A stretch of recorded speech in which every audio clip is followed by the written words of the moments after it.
If Dr. Bethune was here today, I think she would shed a tear, because I believe that she would see that the seed she planted has not only given us fertile ground, but has expanded in the way that I don't even know her vision even understood. I think Dr. Bethune would also be encouraged by the youth that are coming. She founded a university, Bethune-Cookman College, then university now. Having a chance to sit at her grave, and I wiped her grave off. For me, the connection to her is her intentions were to ensure young women were reared in leadership, reared in development. The Bethune Heights Career Pathway program that we have now is a brand new program. We're activating young women cohorts to prepare them for the next generation of corporate, economic, education, healthcare leaders, and social justice leaders. I think that she would say, well done, do more.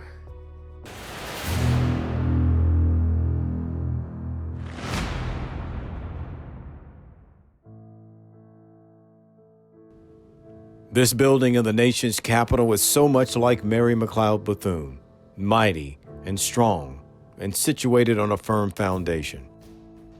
It's home to the National Council of Negro Women, an organization founded by McLeod Bethune. Its seeds planted a century and a half ago in the small town of Maysville, South Carolina.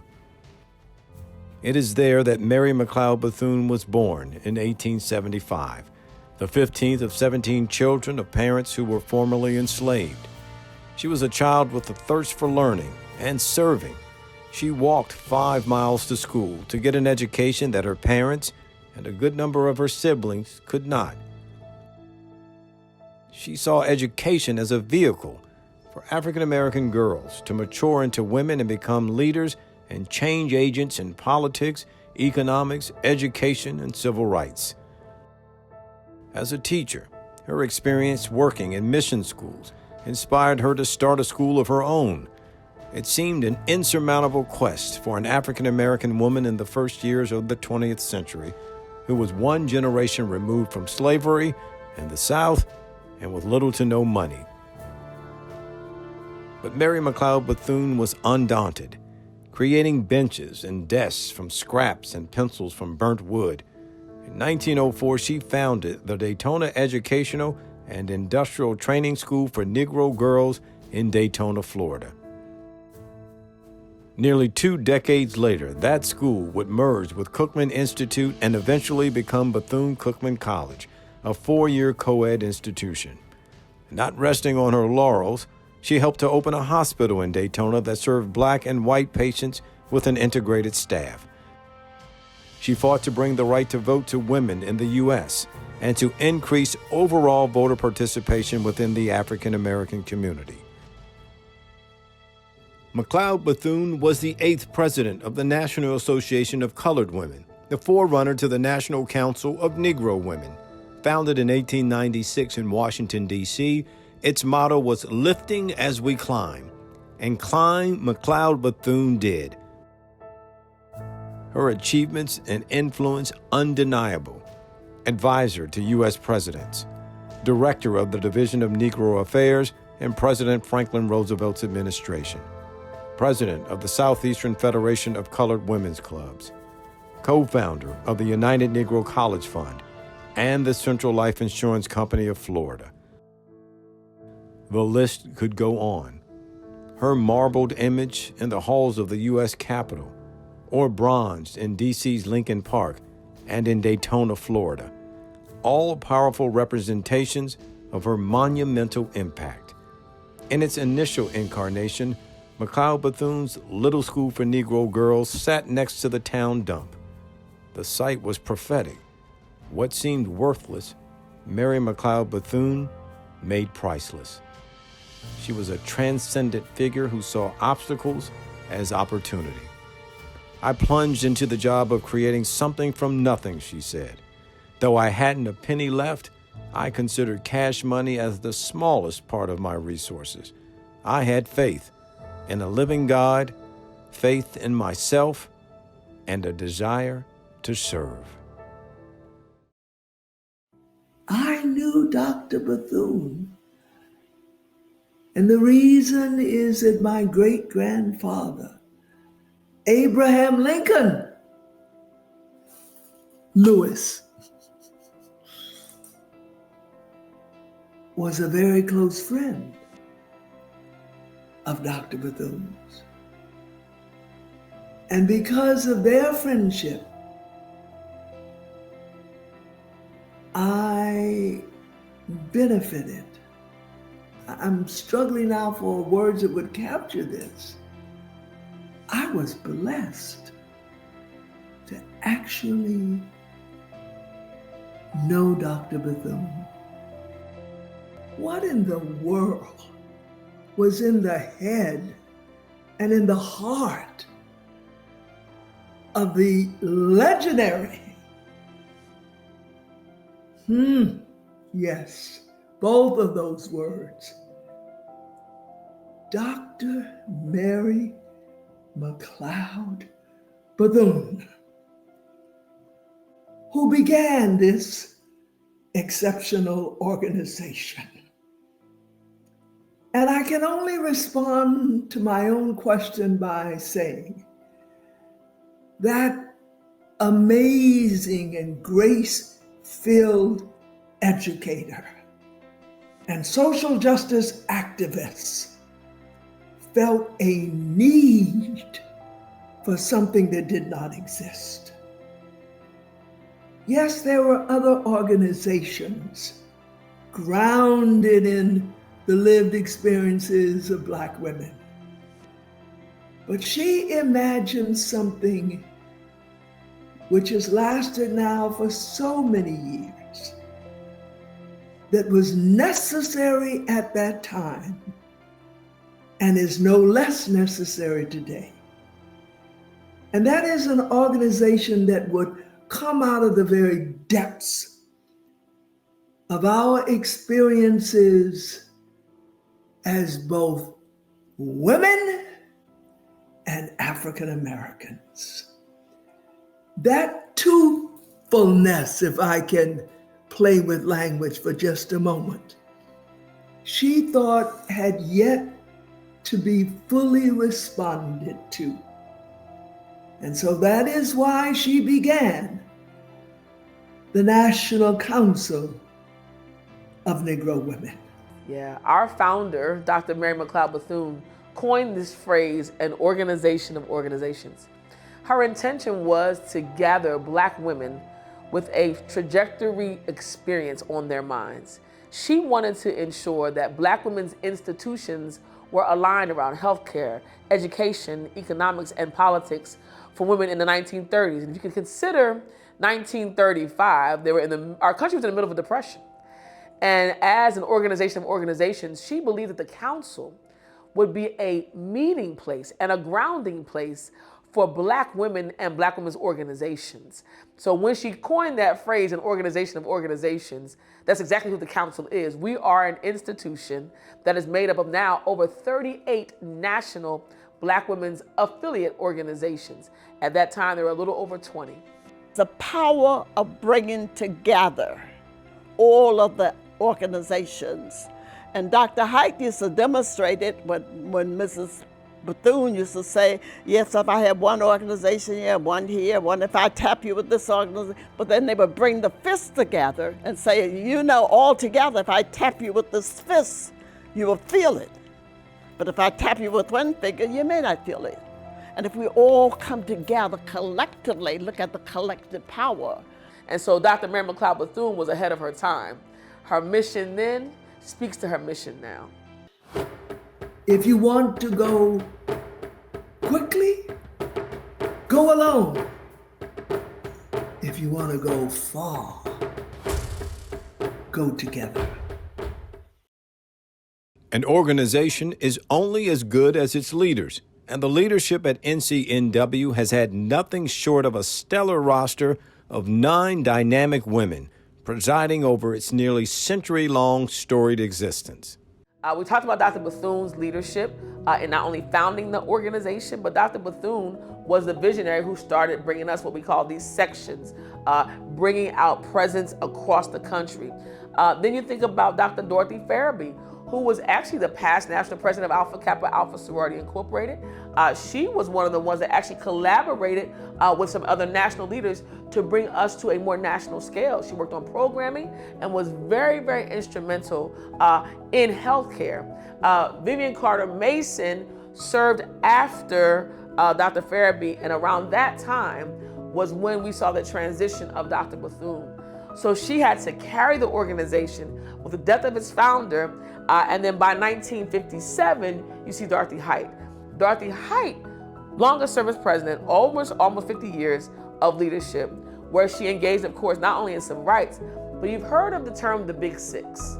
The Big Six were the civil rights organizations that were there meeting with John Kennedy, they were meeting with Lyndon Johnson. She would be the only woman present for these meetings. She was the stalwart civil rights leader of our time and in our organization. She activated women's rights. She was a massive political leader, and she met with leaders across the aisle. Upon her transition out because of illness and age, by the time we get to Dr. Barbara Shaw, Dr. Height then passed away. Very difficult time for the organization. So Dr. Shaw's job was to keep us together, keep the institution connected. She was the glue that carried us from Dr. Height's death. She was an AME Zion leader, activating her faith partnerships, which helped us in the time of grief, and we transitioned to Ingrid Saunders Jones. She was our corporate president. She brought with her not only $1 million endowment from Coca-Cola, because she was a Coca-Cola executive, but she also turned the hands of time about our properties. She was ensuring that we had our taxes covered. She sold some properties to ensure we had capital in the organization. And as her time transitioned, then we went to Dr. Janetta Besh Cole. Many know Dr. Cole for her work with the museum and being a president of 2 Black women's institutions, 2 HBCUs. But Dr. Cole's resurgence was around social justice and intergenerational leadership. Her job was to bring out the civic engagement work the NCNW had always understood, but now named it as a core practice, and also focused on something called for the future. She actually pulled together a study to talk about what the future of NCNW had to look like for us to survive. She then had to step down because of an illness and brought on Dr. Thelma Thomas Daly. Now, Dr. Daly was the architect of ensuring the preparation of the new infrastructure of NCNW. What do I mean by that? Dr. Cole had a vision. Before she stepped down, it was very difficult to be a president and chair of the board at the same time. The amount of work that we were asking our leaders to do, it was just unreasonable. And so in her transition, Dr. Daly was the one that galvanized our leaders and ensured that they were able to understand what this new infrastructure that we now see could activate. Under Dr. Daly's leadership, she also ensured that this site that we're sitting in, Pennsylvania Avenue's headquarters of NCNW, is now a National Historic Site. And that's because of the leadership of Dr. Daly. In her transition, Dr. Daly was the convention leader that got the new infrastructure passed. And now you see the presence of Dr. Alois Keith and Siobhan Arline Bradley. Dr. Keith is our 9th chair of the board, the first chair only of the board, and I'm the first president and CEO in this new infrastructure. Our president and CEO, the Reverend Siobhan Arline Bradley. We are a team.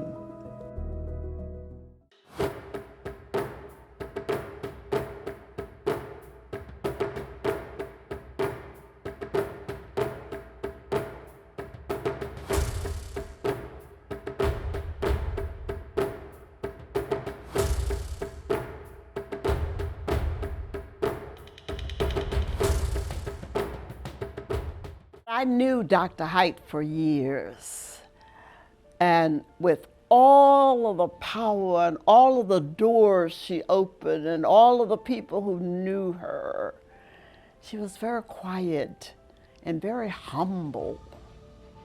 And her humility in all of that. I never heard her prance around talking about designers' clothes or designer bags or anything of that nature, you see. And I'm very fortunate that she took me under her wings. Dr. Height used to bring in women from Mississippi and Alabama and Georgia, bringing all these women coming in. We said, how did she find these women? But she was empowering these women. And she may have met them on some of her trips through the States, but she would get them involved. My very first convention, I saw this lady sitting on this podium with this beautiful hat and was just poised to the ninth and was so sure of herself. And when she would walk into a room, the room would just electrify, more or less, you know, her appearance alone. So I wanted to find out who this lady is. I wanted to know more about Dr. Height.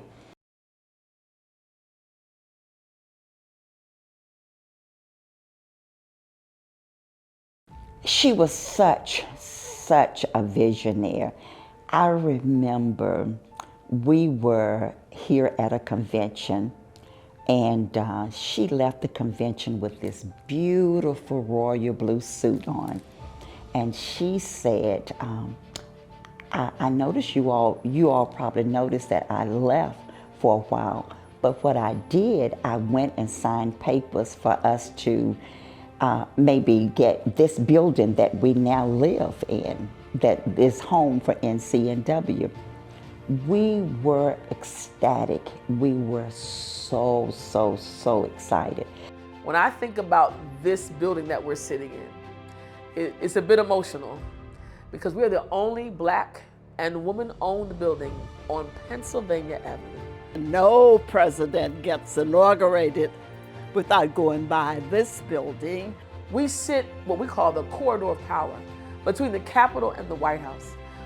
I need to honor Dr. Dorothy Irene Height.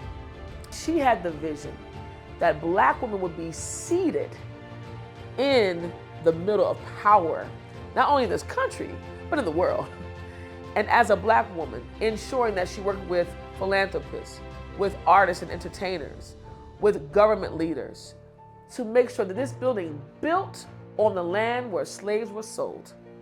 This building now stands as a beacon of hope and light in the middle of our country's most unprecedented space, which is Washington, D.C., on Pennsylvania Avenue. So this space, in and of itself, it not only represents the resilience of the enslaved ancestors that we have grown to learn about and love, but it speaks about the future, that we have a place in history and a place for longevity that we believe will be sustained until the end of time.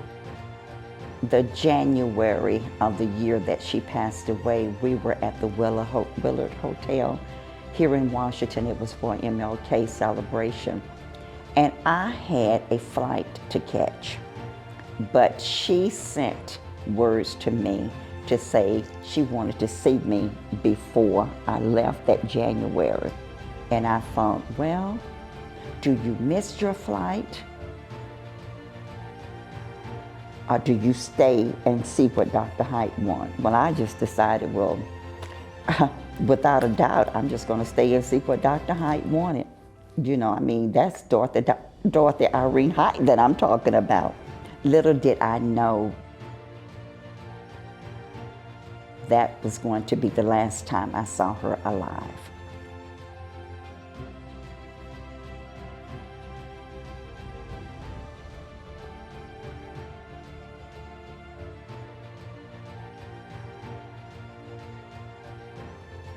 Last thing I think that I was able to do for her was to be one of the ones to receive her body back here at the headquarters during her passing.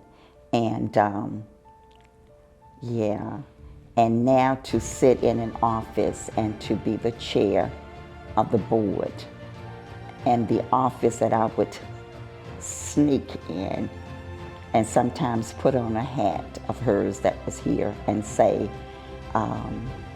hurry and get this picture before Dr. Height get in here. Hurry, put this picture up here, let me get this. It was something beyond my wildest dreams, and I will do everything in my power to forever make her proud. I do know that Dorothy Irene Height was pleased with the movement, and I know she would be pleased to see where we are today. The blueprint for NCNW today was evident long before its inception, as Dr. Bethune always fought for issues coined the Core Four. Throughout Dr. Bethune's illustrious life, she had a heart for health equity, education, economic development, and social justice. In education, we are now working to advance a program. We partnered with our friends, Freedom to Learn, to talk about ensuring that Black history stays top of mind in schools across this country. We're working now to begin to collaborate our advocacy and policy work to help train and educate communities across the country, with the youngest people in elementary school understanding civics. We're also activating in public health. Health is a major part of our work. We have a Good Health Wins network that advances immunizations, but we're also now activating more on maternal health. Why? Because Black women right now are suffering at the youngest ages and now losing their lives in childbirth. And what we see is that this is a major part of a healthcare disparity space that we need to focus on. I will also say that economics is a big part of our work. We are going to be working with some of our national affiliates. We have affiliates that are not only a part of the Divine Nine, but also business sororities to help us create generational wealth. What's that mean? Educating on retirement, on savings, from every generation, from college students all the way up to my retiring seniors and my investors. I think the last part of our programming that's really important to talk about is our social justice work. Our social justice work is connected. Policies and programs are now combined in this space. Why? Because we also give direct action and direct service. Programs of direct service, where we educate, where we teach our members and our communities on how to have quality life. But the direct action is we advocate to ensure systems change for Black communities to thrive. With NCNW, longevity means evolution. NCNW's modernization is now named the new era of NCNW. When Dr. Keith and I came together as a duo, as a team, we decided that we needed to change the look and feel and to ensure that the country understood we're not gone, we are now in remaking process. Many people thought that when Dr. Height died, NCNW died, and that just wasn't the case. But it was our job now to evolve in our technology, evolve in social media, evolve in branding and color. I'm in signature purple because this has become a signature color for us. And we activated this new era to be around four things. I call them the President's Pillars: mobilizing people, advancing policy, revitalizing program, and solidifying infrastructure. So with that has now come growth of young women, collegiate women, growth of women in our sections, which are our chapters across the country, and now organizing states. We have sections in over 33 states across the country, and now we have almost 19 organized states with state presidents and leaders. That new era has been a commitment to activation, to advocacy, and also alliance with growing our affiliates.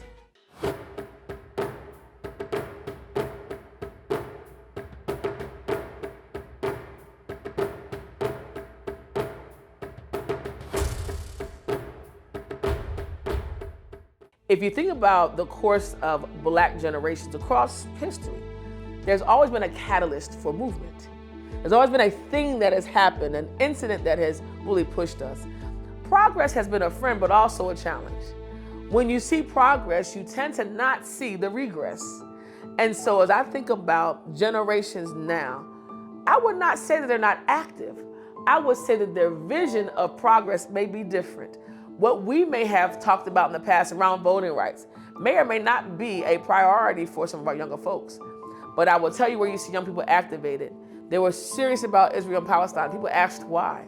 Well, it's because they saw it on social media. You remember 10 years back, we think about like a Michael Brown, a Trayvon Martin, where you saw the resurgence of young people engaging. So young people engaged based on issues that are value heavy for them. I also think about the Black family. If you do not know anything about NCNW, the Black Family Reunion was a major part of our work. Dr. Height was actually on the National Mall, bringing back Black families together. The sanctity and strength of a Black family and its resilience is entrenched in who's a part of that family unit. And if civic engagement is not your priority, if your priority is, I need to eat, I need survival skills, civic engagement may or may not be on your mind. It's our job, folks like NCNW, to help bring that content to families. So that's why I think there's been some shifts, but I will tell you, young people were active and activated, but their values may have changed because they have had more access and more tolerance, I should say, than any other generation that's ever lived in this country.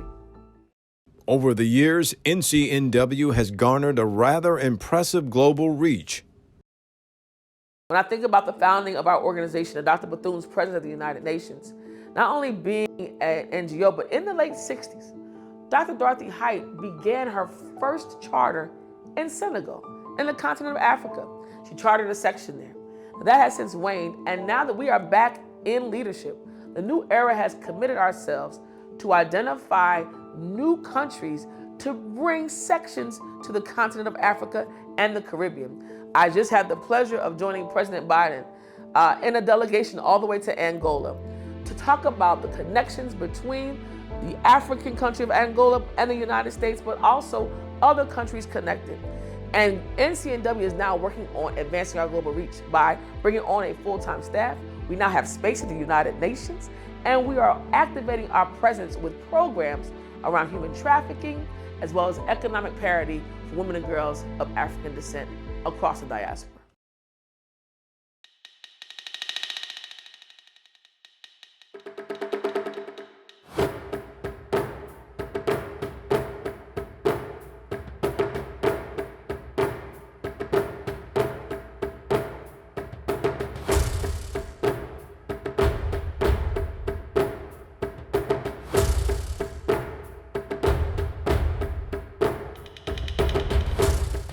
Now, if you know anything about Dr. Cole, you know that she loves and cherishes two things: Black folk and women.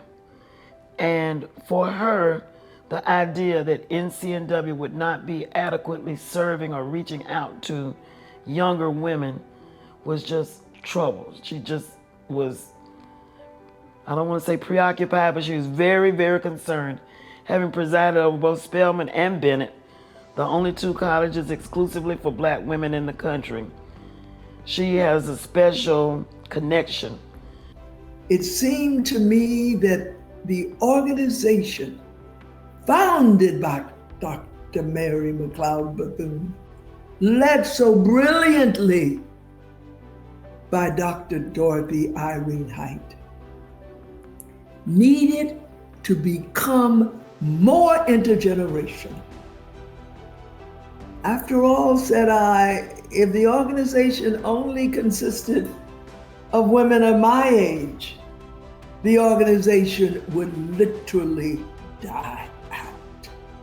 A lot of us that are still actively involved with NCNW, and we are more seasoned women now, we are the product of a Dr. Dorothy Irene Height that saw something in all of us, which we are eternally grateful for that. And it planted a seed within me to want to reach back and to bring one.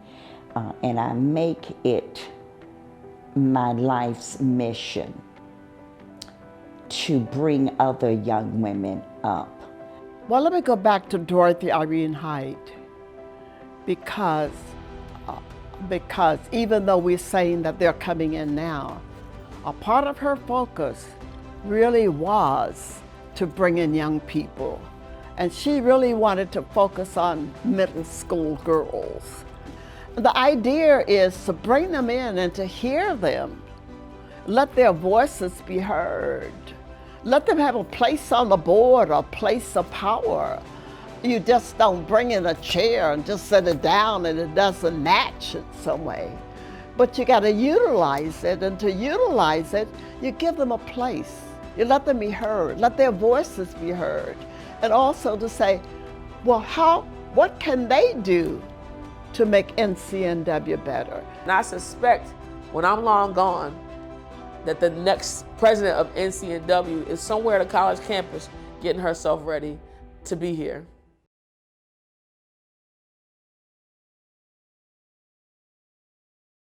I had a great grandmother who was involved in our hometown. And so, her not having a college degree, this organization gave her an opportunity to still be around like-minded women wanting to serve their community. And so, seeing that growing up was really impactful on my life. And when I got to my school and noticed that that was a need in the community around me, I got with a few of my friends and we decided to charter our section.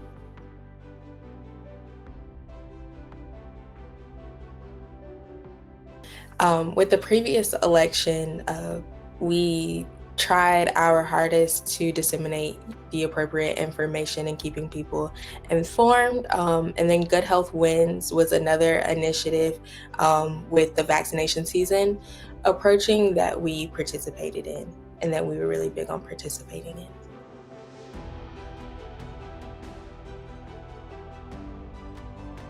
It's teaching me to be resilient and to continue to fight the good fight for my community.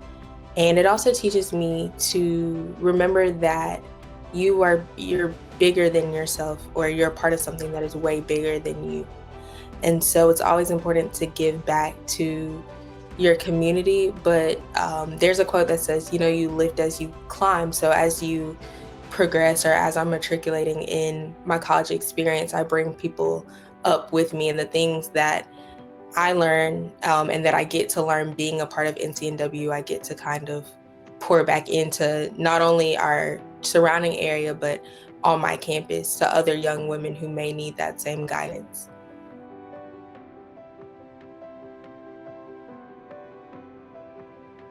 A good leader leads from love, and leading from love might not always mean that everyone is always happy with the decisions that you may make, but it's with their best interest. And that you're always putting those that you lead in the forefront of what you do. Joining NCNW gave me like 1,000 aunties who all just, want so much and expect so much out of not only myself, but other collegiate members. And so getting to attend the national convention and getting to meet some of our more seasoned members really uplifted me, really inspired me. And I felt so empowered, because these are women that I've met for the first time. And in a single weekend, they were able to pour so much into me. And they didn't know really much about me besides, besides the fact that I'm in the same organization, I'm a collegiate member, and my name. But they instilled so much power. They affirmed me, affirmed that, I was on the right track, affirmed that I was going to do good things, or that I'm going to do good things. And that meant a lot to me. And even some of us, we went out to eat for lunch, and another member noticed us eating lunch, and she came and sat with us, and she said, "Hey, I own a business," or she owned a business, I think, and also had experience as an attorney. And one of my other section members was able to say, "Well, hey, I have interest in being an attorney." And she said, "Okay, well, let me connect you, or let me mentor you." And so getting to have those seasoned members around you gives you an opportunity for mentorship, for networking, but also just to have community.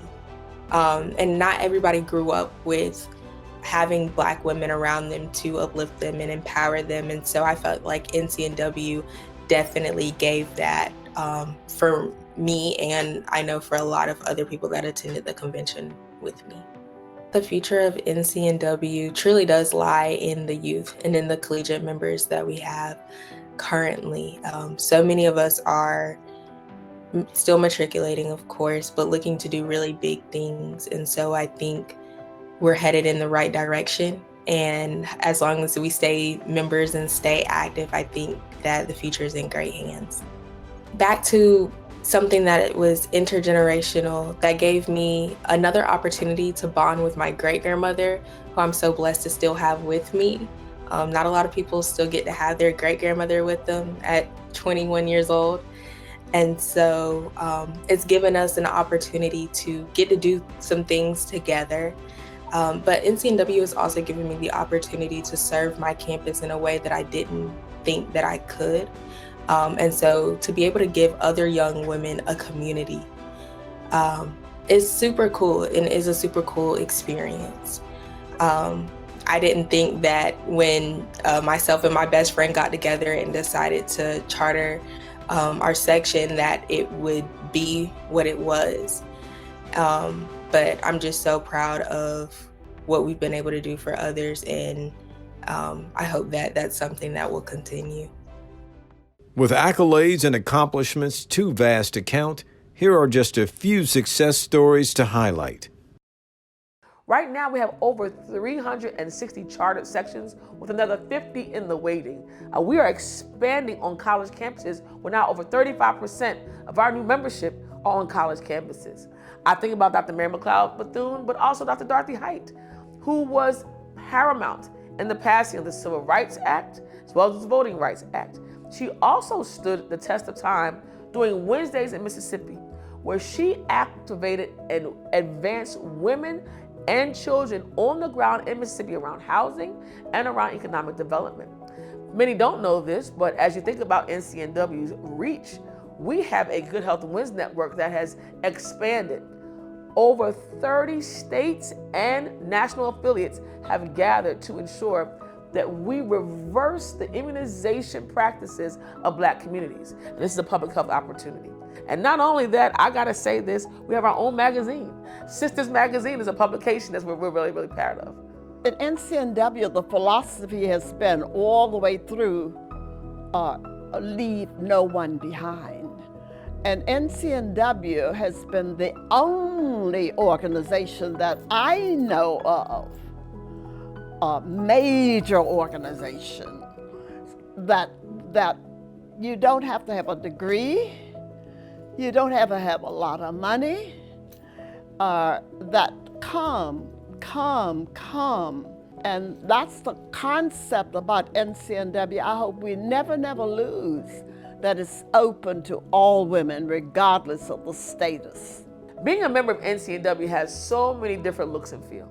So I'll start first with the section member. And a Black woman can be a part of what we call a section. A young woman could be a collegiate. She could be a youngster at a university, an HBCU, or some PWIs, which is a predominantly white institution. She can come and learn about the section, pay her application fee. Sometimes they go through an interview, and then they become a part of a class of NCNW. Any Black woman from wherever she's from has a seat at NCNW's table. And we also have something called a national member or direct member. These are members who may be familiar with us nationally, but don't have the time to serve in a local chapter. A national member can join us online and take part in activities that we have online, come to activities and events. But then there's life membership. Life members are those that are legacy and life members. They have the ability to vote in our conventions. They make policy and serve as delegates. And then of course, we have our affiliate membership. You may be a member of a Divine Nine organization and want to support us. You can become a member from your organization as well.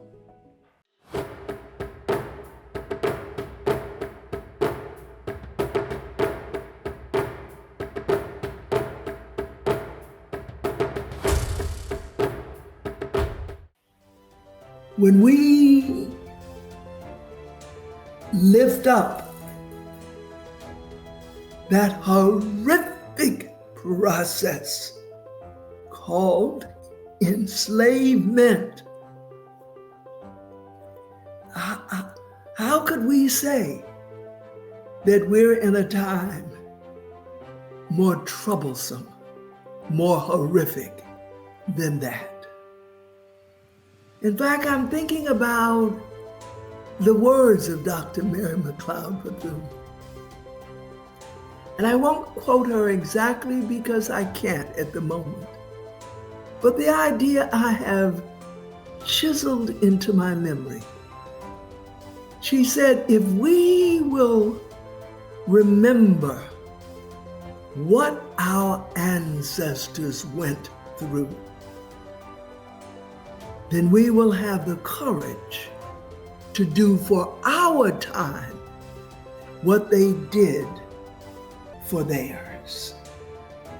And so we are, in my view, in a very troublesome, I would say, dangerous period in the history, her story, their story of my country, where the divisiveness is so extreme, where the license, it would appear, to spew hatred, to pit one set of God's people against another, seems to be endless. But I refuse to be discouraged. Disappointed, yes.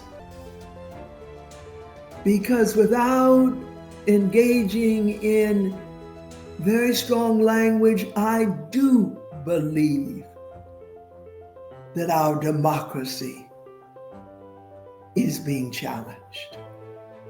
NCNW has political relevance like we've not had in a very long time. And we have it because of the sheer number of women that are behind this engine we call NCNW. With more than almost 400 sections across the country, means we have presence in states all over the country. Government leaders have to listen. Faith leaders have to listen. Educational leaders have to listen. Economic leaders have to listen. And with our network of over 38 national Black women's affiliates, we touch over 2 million African American and women of African descent across this country.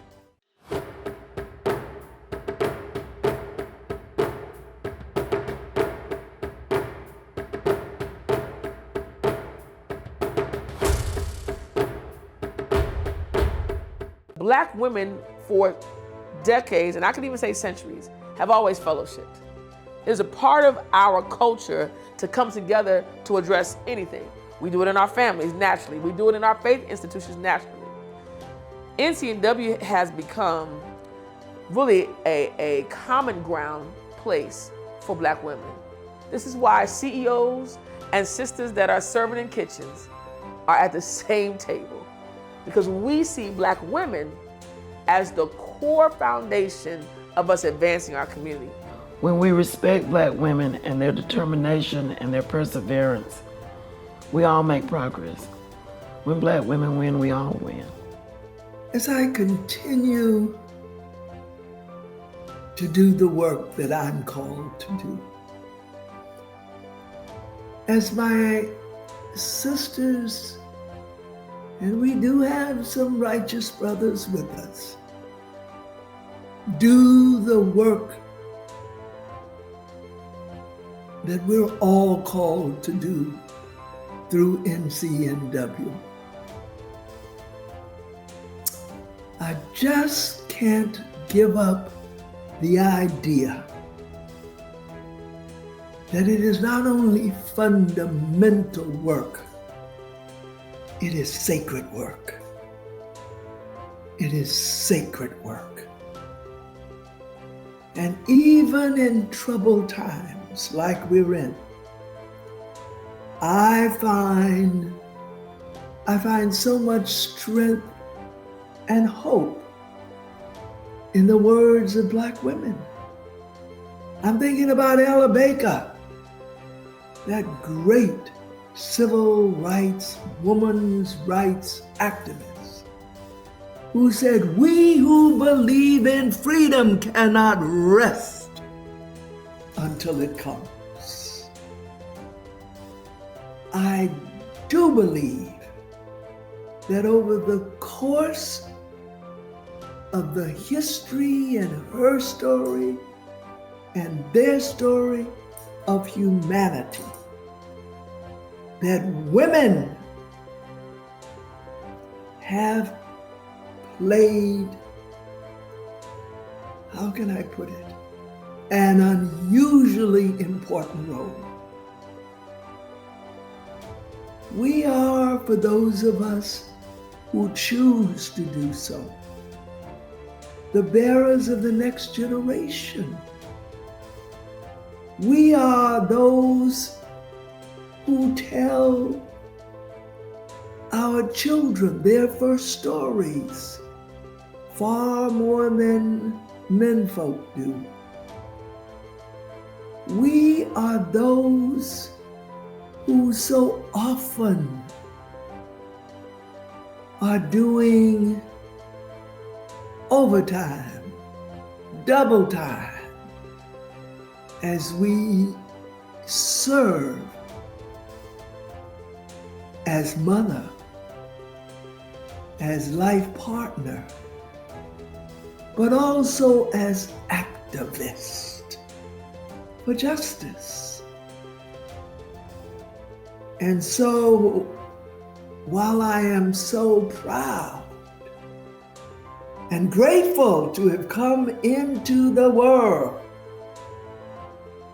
as Black and as female, I know that while our responsibilities have been and continue to be so central,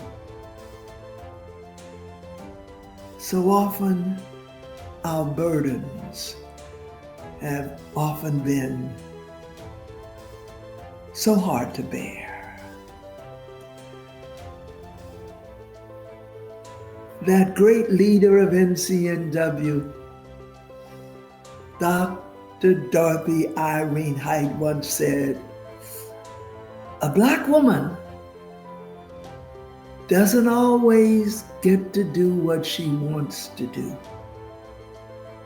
but she always does what she has to do."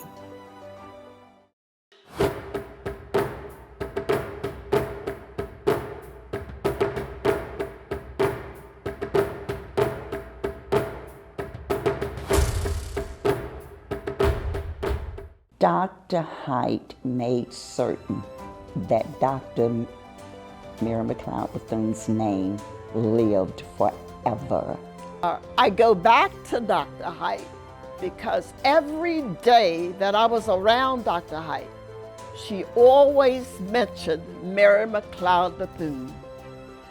And some of the who have been on the board can tell you that not a single day she would say, well, Mrs. Bethune wanted it this way, Mrs. Bethune wanted that way.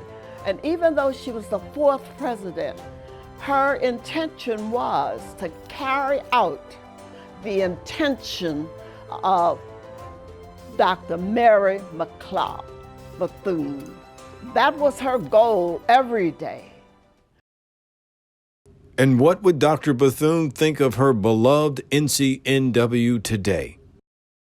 As a youngster, my sister and I would sometimes be put in the back of a car driven by my mom, our mom. Off we would go to Daytona Beach, Florida, where my mom wanted to be with her sorority sisters, her Delta sisters, who worked at Bethune-Cookman. And if Dr. Bethune was in her office when we arrived on that campus, my sister and I would have the almost indescribable privilege of going to see Dr. Bethune in her office. And sometimes I do just stop and think, ooh, what would Dr. Bethune say about this? Or what would Dr. Bethune think about that? And while, of course, I can only imagine what would she say about a time such as this? I am going to at least respectfully suggest that she would say, get up and get to work. There is so much work to be done. Yes, especially in these challenging times. So much work to be done. And so my sisters, get to work. NCNW's legacy, I hope that it will be that Black women had their place in power.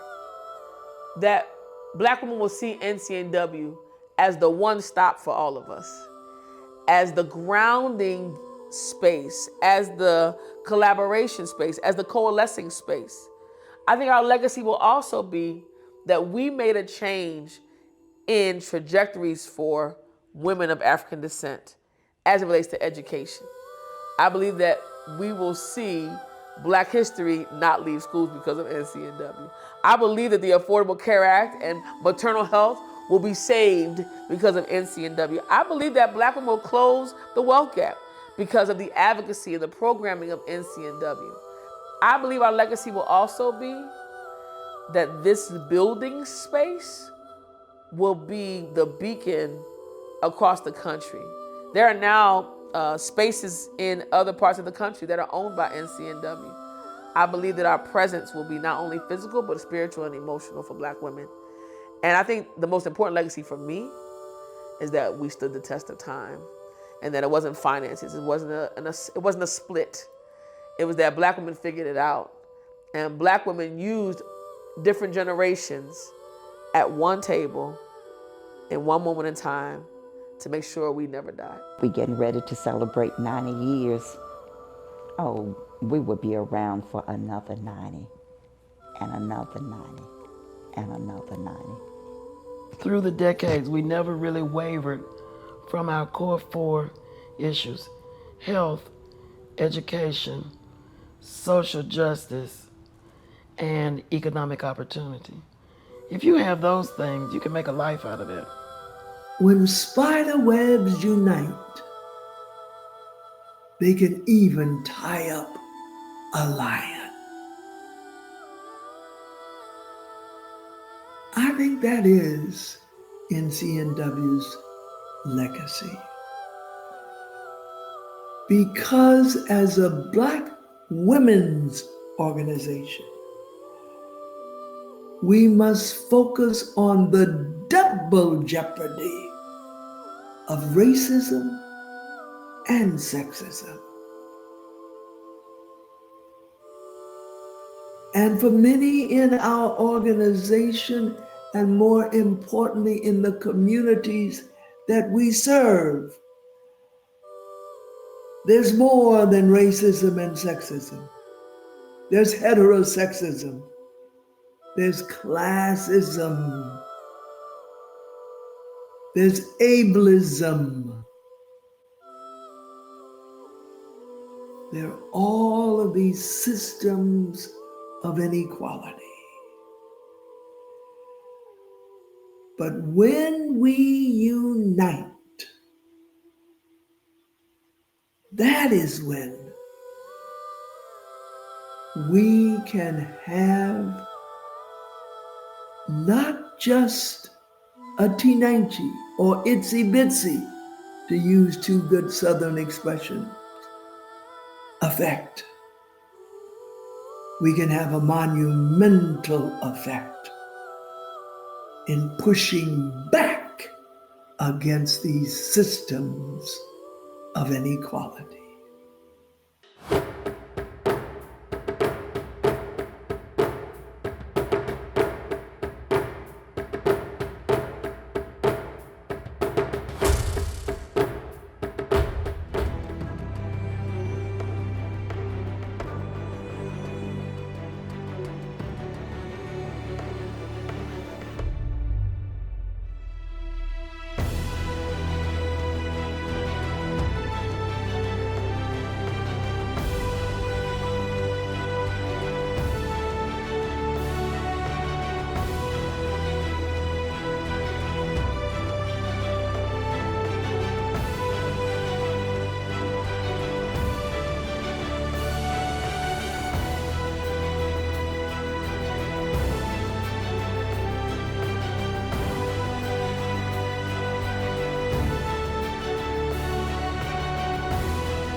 This program was brought to you by WHUT and made possible by contributions from viewers like you. For more information on this program or any other program, please visit our website at WHUT.org. Thank you.